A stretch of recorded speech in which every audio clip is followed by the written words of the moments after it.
The easiest thing in life is to give up. I don't ever give up.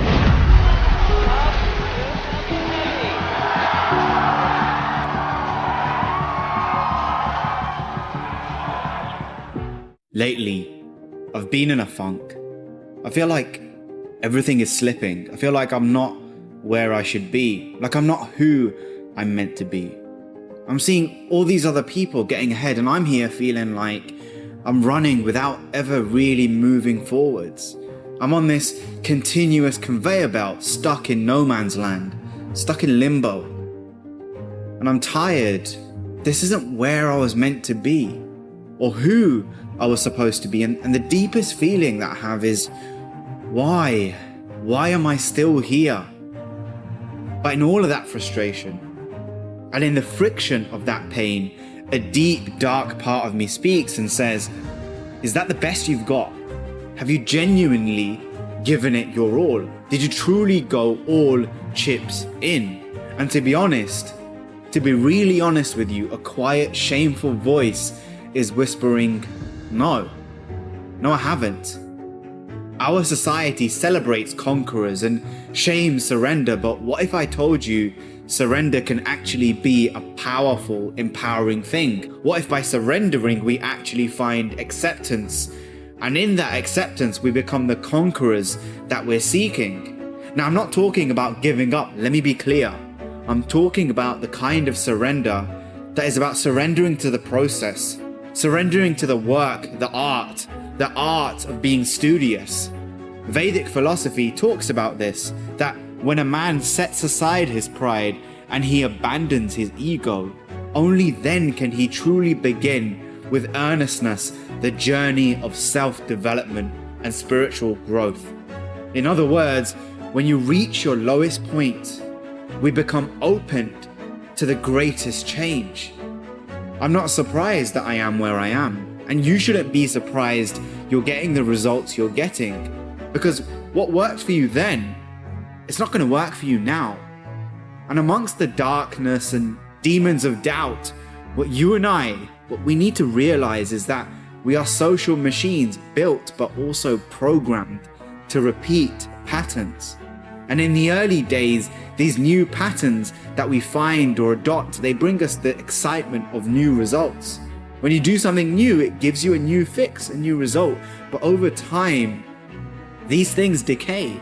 And it's your job to keep continually defining yourself, to abandon and then enlighten our old selves. The shedding of one shell into the next and the next and the next for lifetimes. The only constant in all of this is that things are impermanent.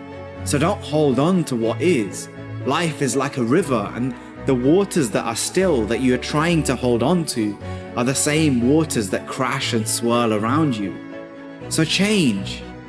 And if you want to win, if you want to succeed, if you want to go beyond this, the choice isn't to exit, it's to engage. You need to sit down and have an honest conversation with yourself about the kind of life you want to live, the kind of human being that you want to be, the sacrifice and investment that you are going to have to make in order to get there. And above all else, what are the things that you are going to personally get fulfillment from? So stay away from social media for a time if you need to. Focus on the goal, focus on the mission, focus on the vision.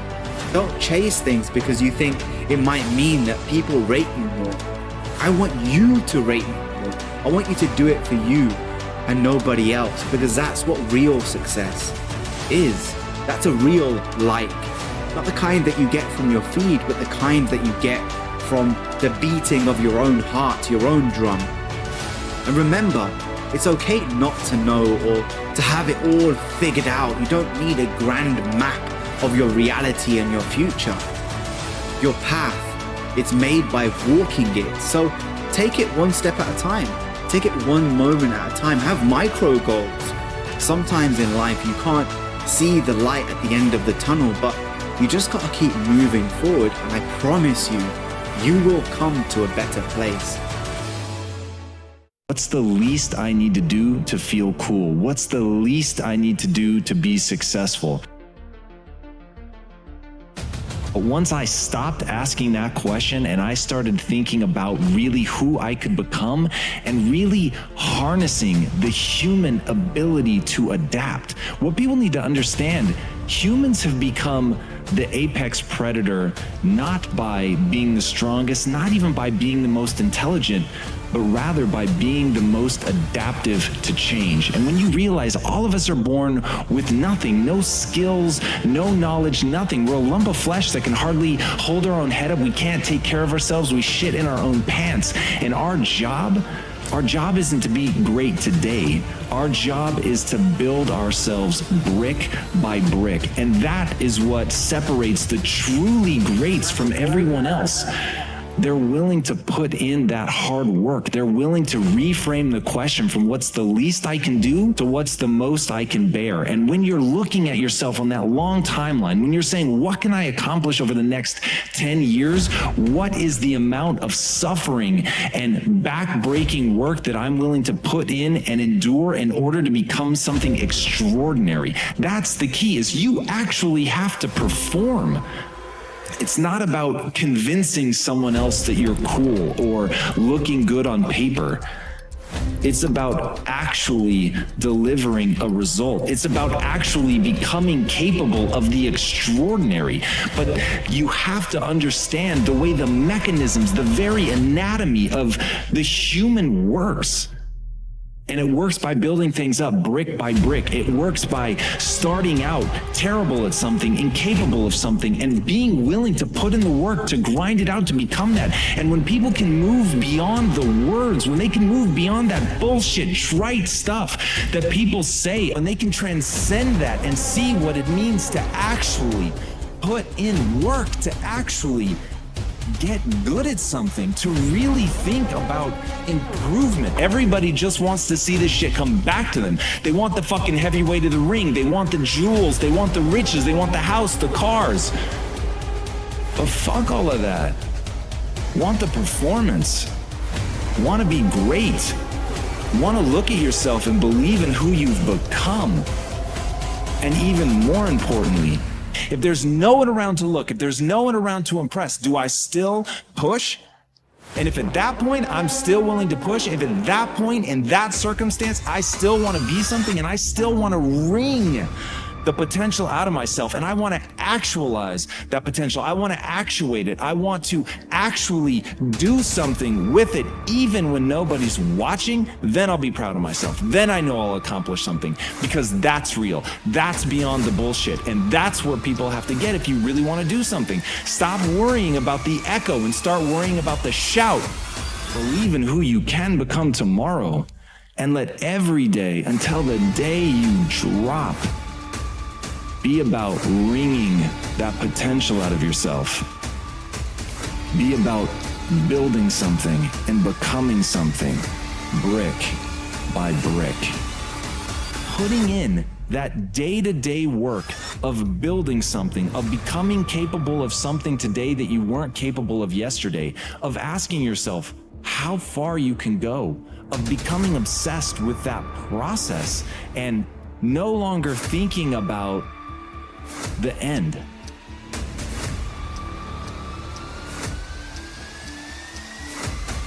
And when you understand the difference between no longer focusing on being a champion and instead of delivering a championship performance, everything will change. Because it's the people who build themselves into someone who can give a championship performance that win. Your brain is the most powerful weapon in the world. Once you put away your phones and your computers and all that we have nowadays, yeah, it's great. We're up to date. But your brain is the only thing you have when you're going through depression, when you're going through hard times, when you're going through death. Real life, you can't Google that, man. You're alone. You're alone. You may have a shrink you're going to, you may have a best friend you're going to, but there's 24 hours in the day where you're alone in this brain. And your brain is talking to you in all kinds of ways. And it wants to control you and pull you in these different pockets. If you can't control your own brain, and your brain controls you. You got to tell your brain where you want to go and how you want to go and how you want to get there. You got to control it. If not, it's over. What existed for me was, okay, man, how am I going to make this work? And all I knew back then was hard work. The only way anything gets accomplished. That's all I heard back in those days. You gotta work hard. You gotta work hard. I'm not getting I can't get this paragraph. I can't remember what the f***'s in this paragraph to pass this test to get in the military. Read it again. Still not getting it. Read it again. But if you're not getting it, write it out. And that's how I started learning. Okay, well, I gotta write out everything I do. And then write it out again. And write it out again. And guess what happened? I got it. I got it. I can't swim. I'm negative buoyant. Go back again. I can't swim. Go back again. Go back again. Go back again. I got it. I realized if I keep going back and going back and going back until this just becomes, your mind will say, okay, we're gonna figure it out, because he is not going to stop. It's not like I'm gonna try one more time. No, it's just like alarm clock goes off, boop, we're going back. I can't read right, we're going back. I gave myself no way out, and my mind realized that. It's okay, we're gonna adapt and overcome now. Like a lot of people say, trying hard. Your mind knows, man. It knows this guy's bull me, man. This guy's lying. There's no truth behind it. When I was in Navy SEAL training, people go, how were you there for 18 months? The program was only 6 months long. You were in 3 hell weeks in 1 year. No one's ever done that. How did you do that? I talk about the new norm. When I lived in a $7 a month place and I was growing up for a short period of time, I loved it. I didn't know any different. That was my norm. Once we moved out of that place, we moved to a $236 a month place. I was like, I never want to go back to that little piece of. But if you go back to that $7 a month place and you realize this is where I live, this is all I got, your mind says, Roger that, this is home. So when I was going through Navy SEAL training for 18 months and going back through all the hard parts over and over again, I told myself after the first time, I knew it was gonna be a long journey there. My body was breaking down. It was just how it was going on. I said, you know what, this is my new norm. So my mind said, it's like going to work. Like you go to work and put your suit and tie on, I go into suffering every day. Every day, suffering, being broken, duct taping my feet up, stress fractures, shin splints, being broken. This is my new norm.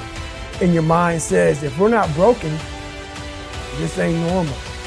We gotta be broken. So then your mind starts to get tougher and tougher and more callous. People, how did you run on broken feet? Broken shins. My mind knew this is how we operate. We're in Navy SEAL training. This is what we are. I became hell. And that became my new norm. I gave myself no way out. There was nothing outside these walls of hell. Nothing. I love God, but for a short period of time, I became the devil, because that was hell. I became the boss, the owner, the CEO of Navy SEAL training. That was my mindset. And that's how you get through things. You immerse yourself in wherever it is, and you become that. You become that and give yourself no way out. When I was 297 pounds and I was fat as hell trying to be a Navy SEAL, the scariest thing in the world to me, even to this day, was that could have been the rest of my life. I thought then I was trying hard. That's the scariest thing in the world. I thought then, 297 pound, working for Ecolab, spraying for cockroaches, making $1,000 a month. I thought that was me at my 100% potential. Come to find out, a few years later, I wasn't anywhere near that. 106 pounds less, graduated Navy SEAL training, went on to do all these other things. Looking back on that, that was me trying hard. That's why people gotta understand, what is in us, we have no idea until we start trying hard. Are you courageous enough to step into uncharted territory, beating on your crab day and night, where focus goes.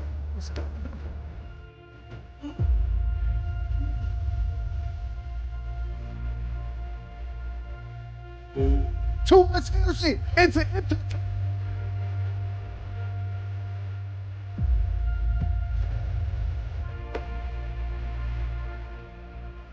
life has knocked you to the ground. You have survived the greatest traumas of your life. How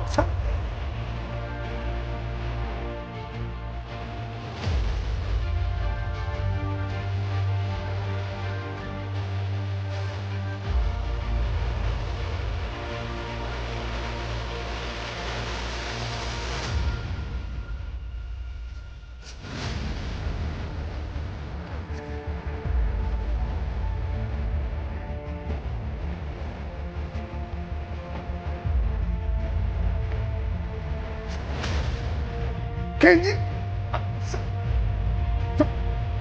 know what's stopping you?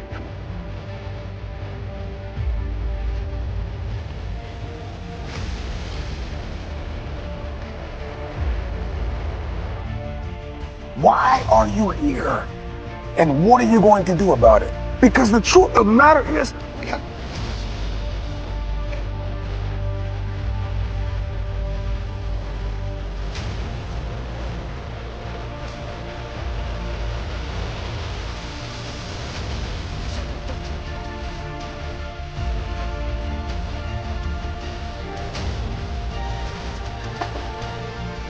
can you walk away from everything for 30 days? Just 1 month, 720 hours. Imagine who you could be in 30 days. You got one life to live. Rain, sleet, or snow. The time is now.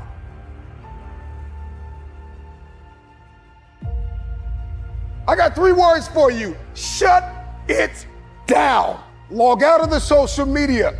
Get off the internet. Unplug and evaluate where you are and where you're supposed to be.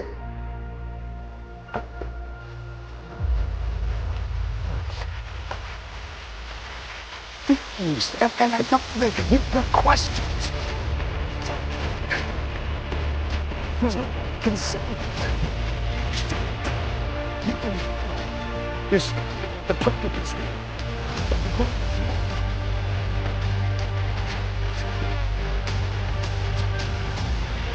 Check it.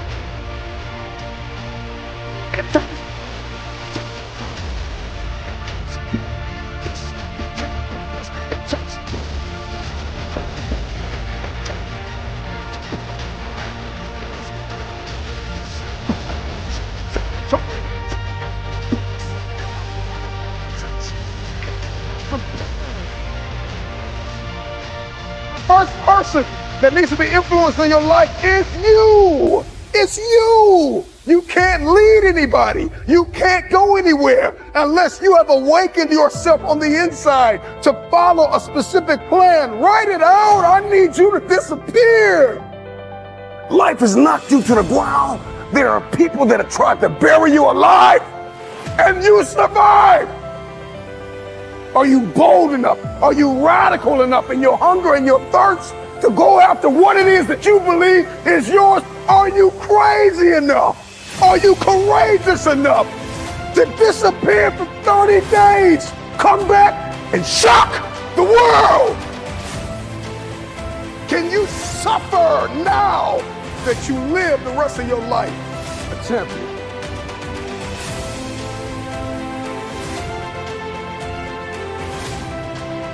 Here's the reality. You will always be where you are until you acknowledge the leeches in your life. It is time for you to navigate through the conversation, comb through your context. There are people that are taking from you everything, taking your time, taking your energy, taking your thought life, reprogramming and reconditioning you to do something that you have not been destined to do. And the time is now to get tied to people that are going to help to position you and lock you in a place where you can fulfill purpose and destiny for 30 days, 700 120 hours. Imagine if you begin to write down the people that have not fed into your purpose, the people that have not fed into your destiny, the people that have lied in your fakes, the phonies, the frauds. Can you identify what has kept you broken? What has kept you broke? What has kept you defeated? What has kept you covered under the blankets of anxiety and stress and overwhelm? Your DNA has been mutated by people that are beneath you, and it's nothing wrong with having people in your life that you serve, that you love. But you're trying to make business moves with people that don't think like you. They don't walk like you. They don't sacrifice like you. They're not willing to put in the blood, the sweat, the tears behind closed doors. A man is rewarded in public for what he does in private.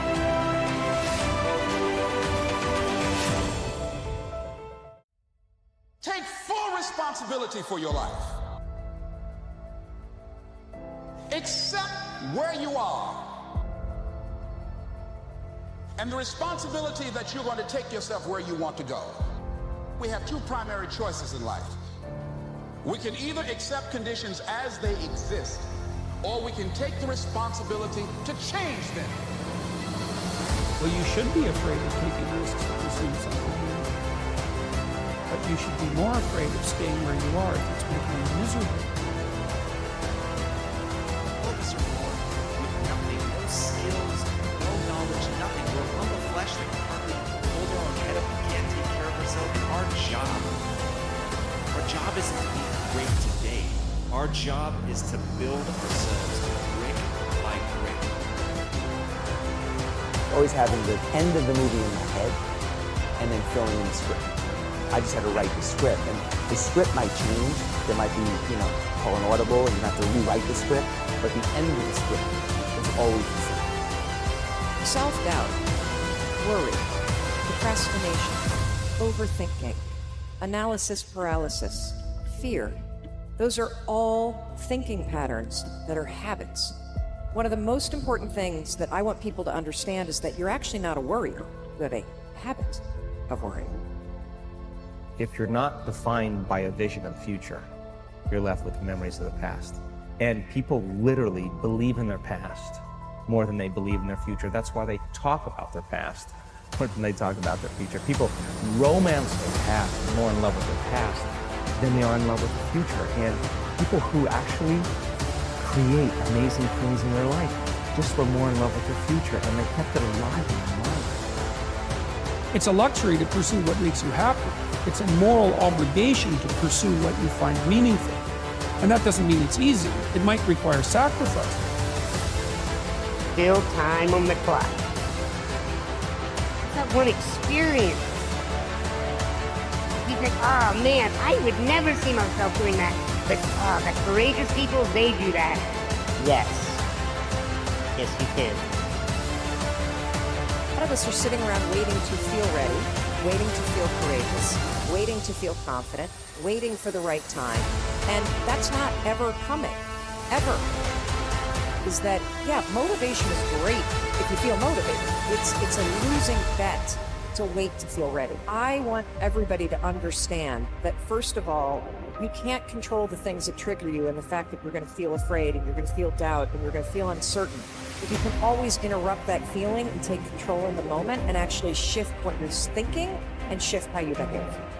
See, a lot of people want to exempt themselves from taking responsibility. All they want to do is talk about the problem.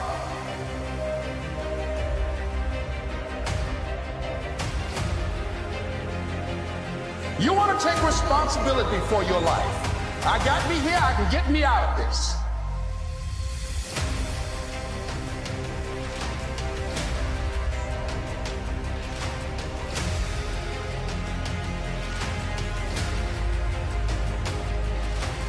So part of beginning to get unstuck, you've got to decide that the behavior pattern that you have adopted doesn't work for you.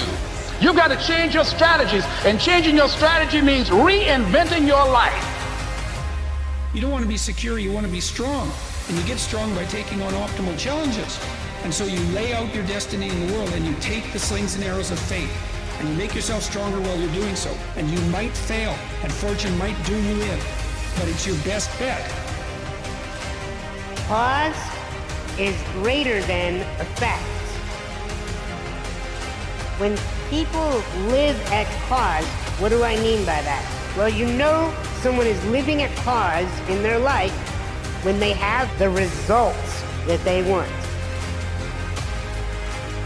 That is what separates the truly greats from everyone else.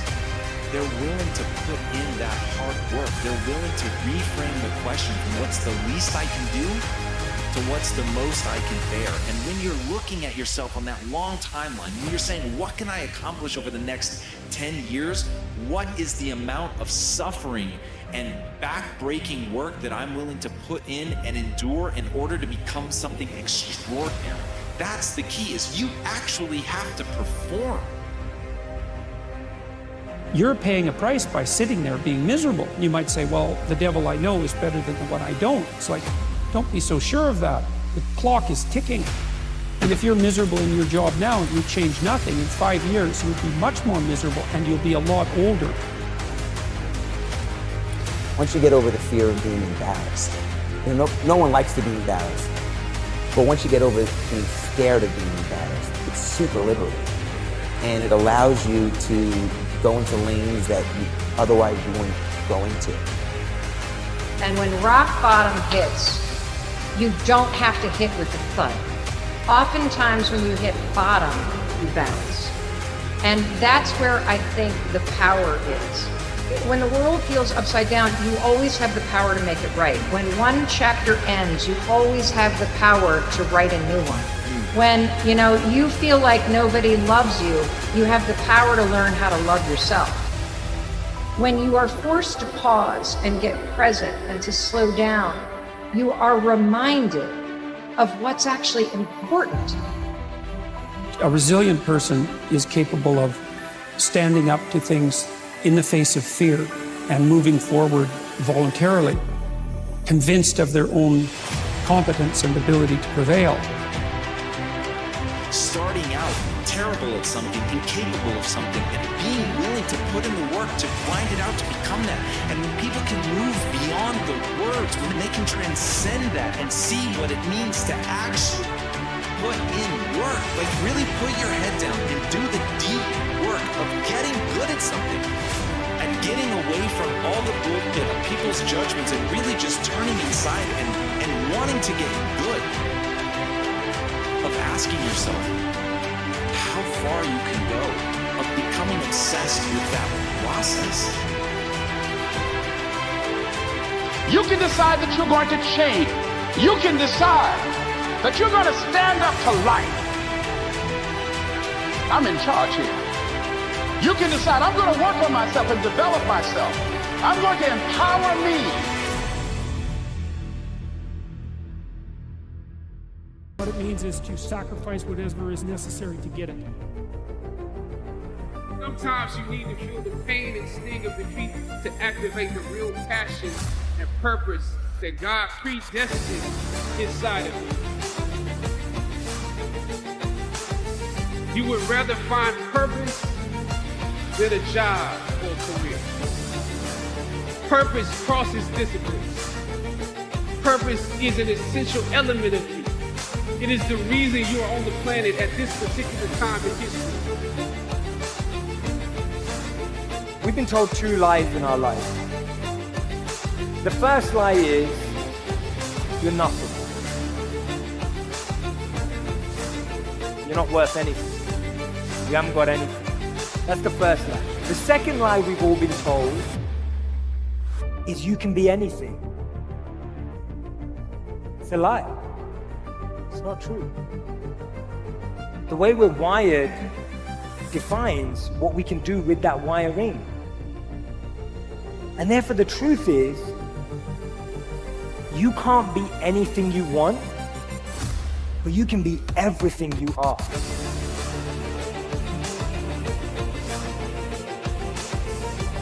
Is to give up desiring as much as you can. Don't want to go beyond the point of which you're capable. Not only is it the middle way between the extremes of ascetic discipline and pleasure seeking, but it's also the middle way in a very subtle sense. Don't desire to give up more desire than you can. And if you find that a problem, don't desire to be successful in giving up more desire than you can. So if I had a gift to give you, it would be maybe make a different decision. And the decision is that no matter what happens in your life, you're going to live in a beautiful state. A beautiful state. And that could be happy, that could be grateful, that could be being generous. Those are all beautiful states, aren't they? It could be curious, it could be fun, it could be playful. You're not limited to one state, but it's different than suffering. And most people's suffering, and all suffering I've ever seen, suffering always comes because you're obsessed about something related to you. You can only be depressed if you're focusing on yourself. The weeds are greed, negativity, manipulation, power, control. So every day I'm literally gardening my heart by pulling out every weed and plucking out every weed that I no longer want to plant in my house. Because guess what? Weeds end up looking like seeds. Often in our life, the weeds and the seeds look exactly the same when they start growing. And that's one of the biggest challenges.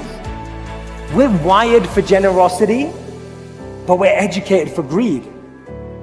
We're so deeply wired for generosity, but everything's trying to pull us away from that. It's about you. It's about how you think what you should have done or shouldn't have done, or what someone did to you or didn't do to you in the past or the future, which don't even exist. So I have a simple goal. My goal is help people make a decision that says, I don't know what's going to happen. Not positive thinking bullshit, just the truth. So if that's going to happen, I say make a decision now that says, I'm going to live in a beautiful state and I'm going to find beauty in whatever life brings me.